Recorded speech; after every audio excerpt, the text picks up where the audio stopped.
Paz do Senhor, como você está? Hoje nós vamos falar sobre algo que as pessoas têm bastante curiosidade. Hoje nós vamos falar de propósito. E ao longo desse devocional você vai entender um pouco melhor como que funciona a ideia de propósito, pelo menos segundo o nosso entendimento. E talvez você possa, através disso, se alinhar aí naquilo que o Senhor tem para ti. Amém?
Nós queremos te agradecer por mais um dia, nós queremos te agradecer por mais um momento na tua presença.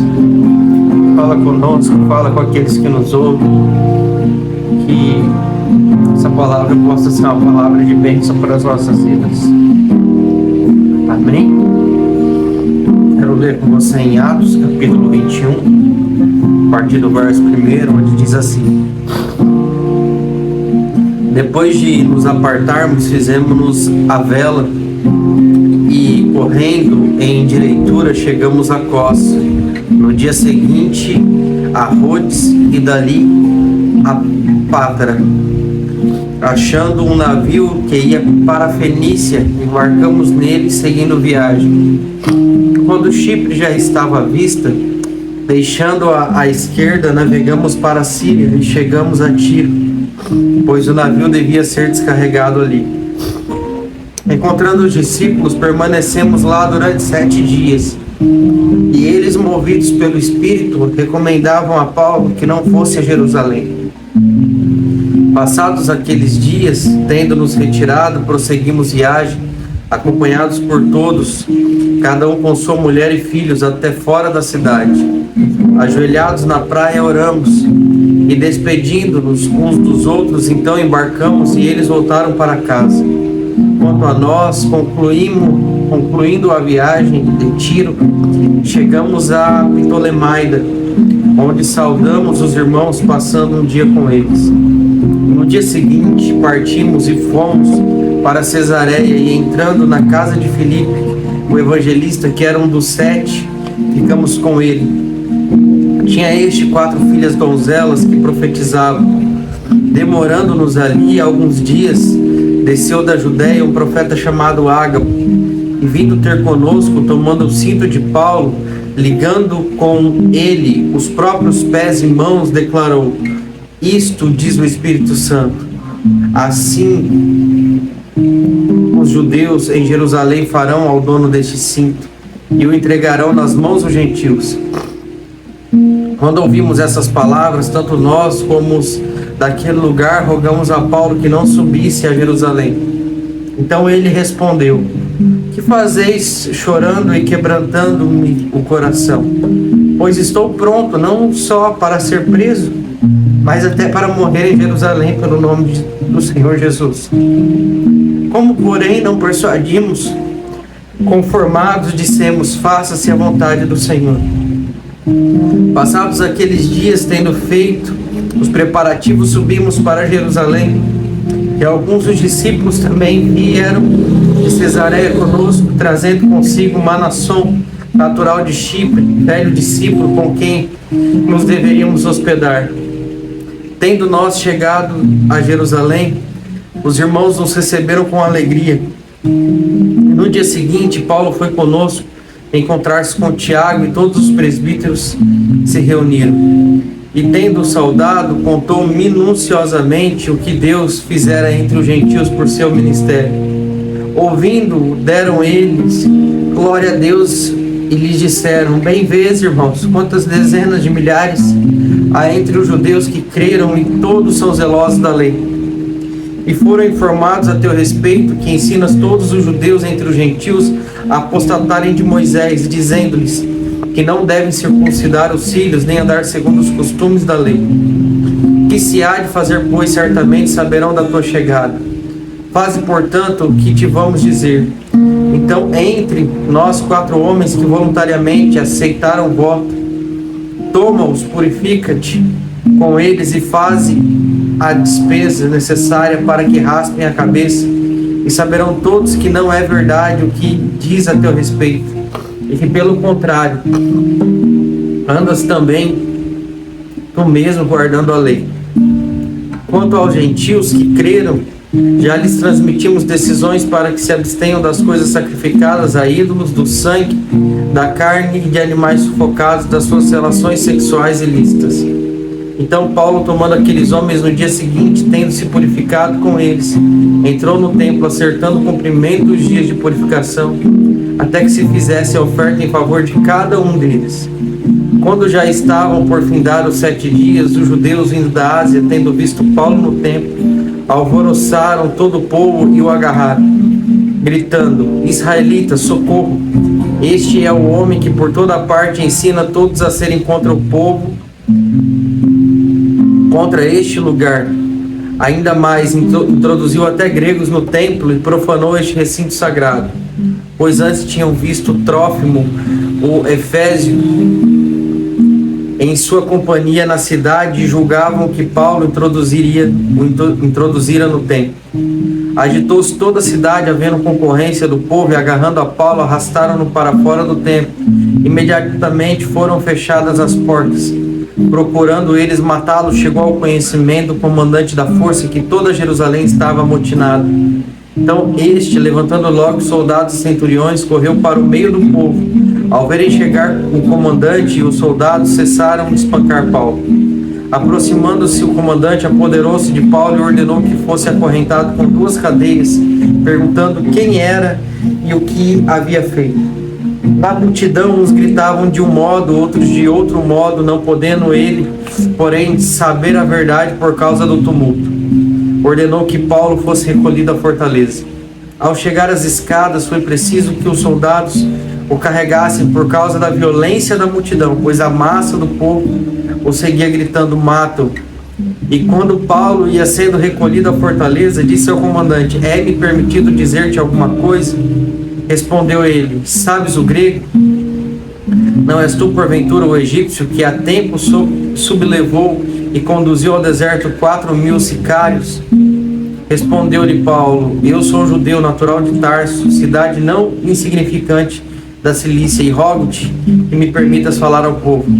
Obtida a permissão, Paulo, em pé na escada, fez com a mão sinal ao povo. Fez-se grande silêncio e ele falou em língua hebraica, dizendo... E as palavras de Paulo continuam no próximo capítulo. Irmão, inclusive, não é recomendado que nós leiamos assim a palavra de Deus, um capítulo corrido, até porque às vezes tem mais de um tipo de assunto.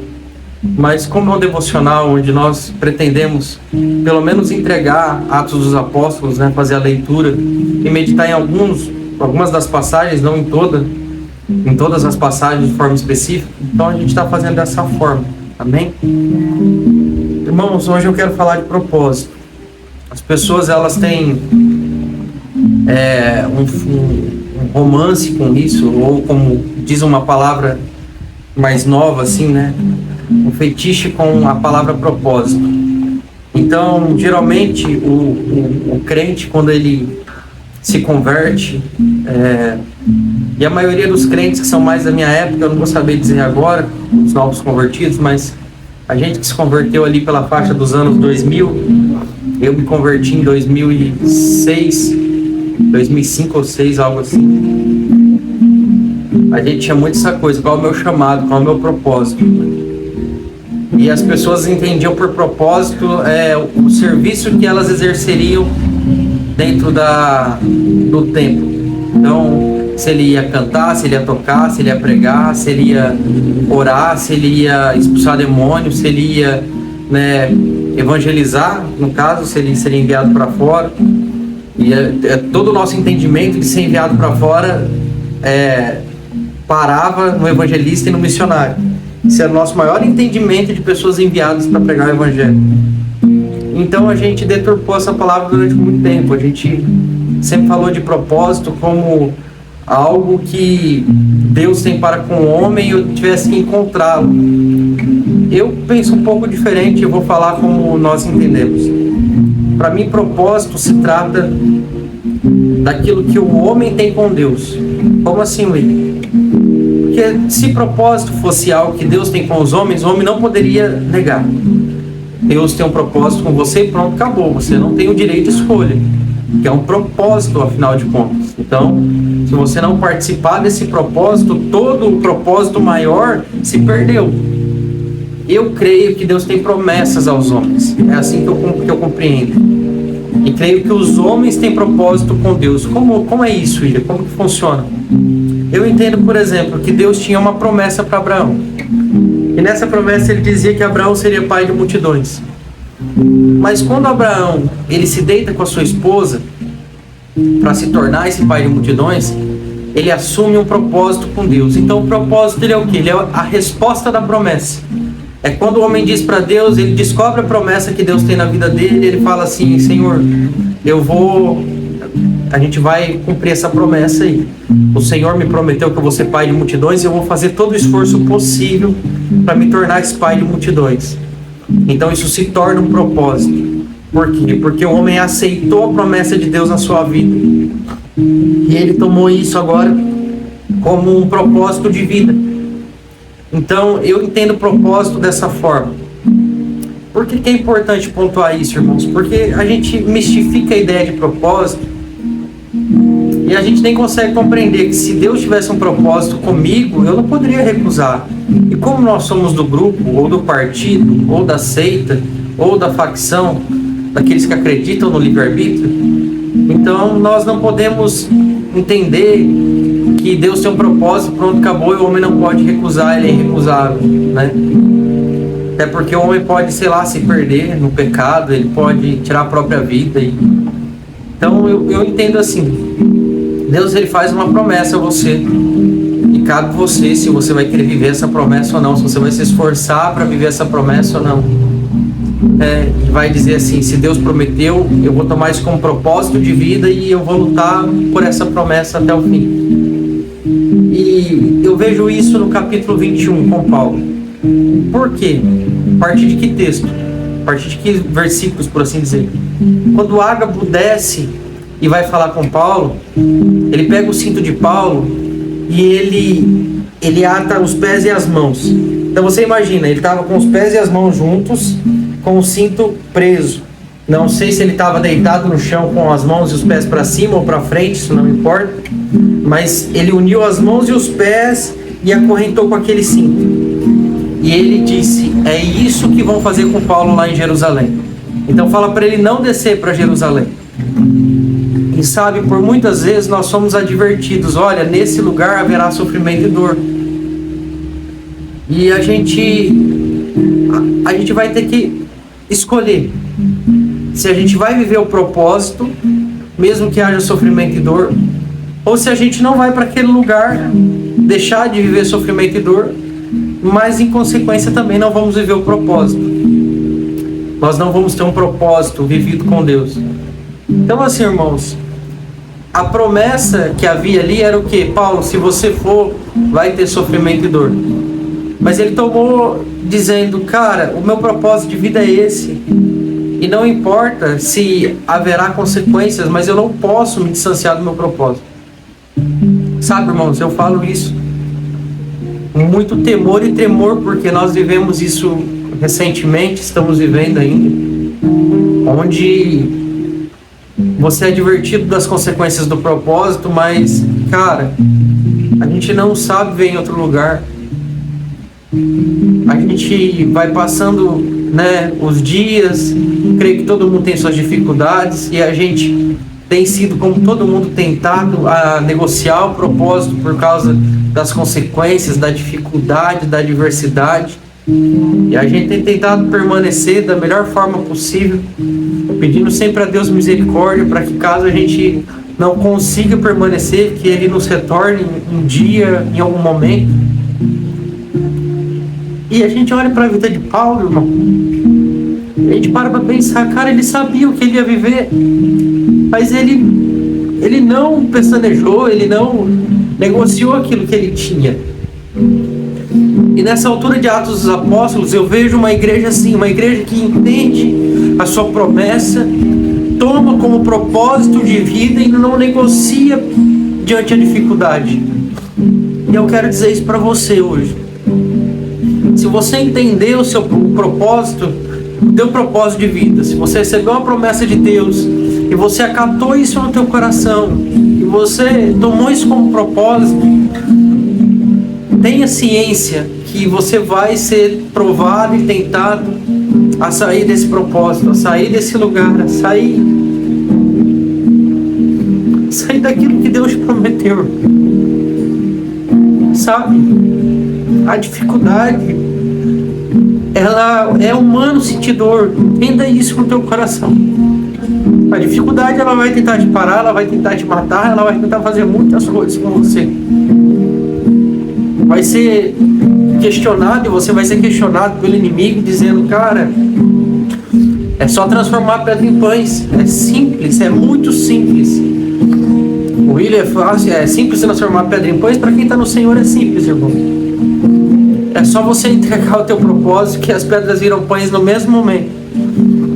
Porque as pedras, elas são justamente a dificuldade do propósito. E se não tem propósito, não tem motivo mais para essas pedras serem pedras, elas podem ser pães. Então a mesma dificuldade, ela pode te alimentar.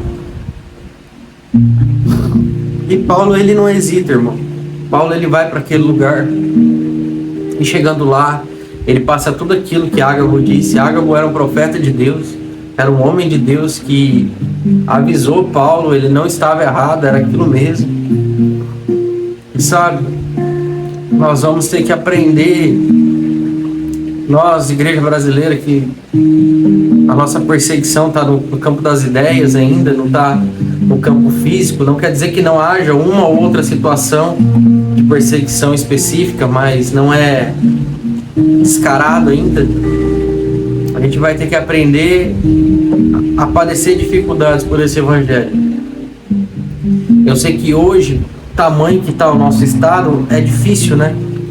Poxa, antigamente você simplesmente, né, passava algumas dificuldades. Hoje em dia tem aluguel caro, tem imposto, tem que sobreviver, tem um monte de coisas. Hoje, se a pessoa não quisesse fazer nada, ela não teria como, né? Antigamente podia ser mais simples, mas a terra era da pessoa, então ela não tinha que pagar nada para ninguém, era só ficar ali. Ela padecia, mas padecia em casa. Hoje, se você quiser parar, você não pode. Você tem que pagar aluguel, você tem que pagar isso, pagar aquilo. Chega água, chega luz, né? E não dá para ficar sem, porque se ficar sem, chega a taxa também. Tem taxa da luz e da água, mesmo que você não gaste. Então, assim, hoje em dia é um pouco mais difícil a gente zerar a vida, por assim dizer. Mas eu quero dizer para você, irmão, há um lugar no Senhor. Eu costumo dizer, e talvez seja tão difícil quando a gente está provando essa situação, falar sobre isso, mas que quando está apertado é o inimigo, mas quando está muito apertado é o Senhor. Porque o inimigo não sabe apertar tão bem assim. E a dor, ela realmente faz a gente negociar valores. O cansaço faz a gente negociar valores. Muitas coisas nos tentam a negociar valores. Mas nós vamos ter que decidir se a gente quer permanecer no propósito ou se a gente não quer permanecer no propósito. Se a gente vai ficar ou se a gente vai desistir. E assim, irmão, propósito não quer dizer que não há mudanças na forma de agir, de andar, de caminhar. Tem época que você vai andar, tem época que você vai correr, tem época que você vai voar, tem época que você... Então, não quero dizer isso. Eu tenho um propósito. Qual que é o meu propósito? É esse. Então eu engesso ali e não aceito mais nenhuma mudança. Não se trata disso, irmão. Mas eu creio que o Senhor, Ele aponta essas mudanças de forma clara. Enquanto está turvo, é melhor permanecer na última palavra, naquilo que a gente entende. Até que então venha uma palavra clara e a gente possa mudar a forma de agir para aquele tempo e não sair do propósito ainda. Irmão, é isso que eu tenho para te dizer hoje, sabe? Propósito é aquilo que você decidiu viver no Senhor. E a gente vai ter que aprender esse negócio. A gente ainda não sabe, não tem todas as fórmulas. Eu não sei te dizer aqui, né, pontuar 5 formas de saber que você está no teu propósito ou que você saiu dele. Eu não sei. Eu não tenho sabido, né, palavra feia, gente, mas diz que tá certo, diz que existe isso no português. Eu não tenho sabido, né, nem pra mim, vou ser bem sincero. Porque quem tá dentro, irmão, é muito difícil enxergar, é mais fácil para quem tá fora. Mas a gente tem orado bastante, buscado no Senhor e procurado permanecer nesse lugar. Eu espero que Ele tenha misericórdia de nós. Amém? Espero também que Ele tenha misericórdia de ti, espero que Ele resplandeça o rosto sobre ti, que Ele tenha cuidado de ti. Que o Senhor, Ele possa te guardar, te abençoar, que Ele possa guardar seus dias. Eu quero encerrar com essa oração, essa declaração. Amém? Você que gostou dessa mensagem, compartilha, curte, comenta aí embaixo, diz o que você pensa sobre o propósito. E é isso. Até o próximo vídeo, até o próximo devocional. Deus te abençoe.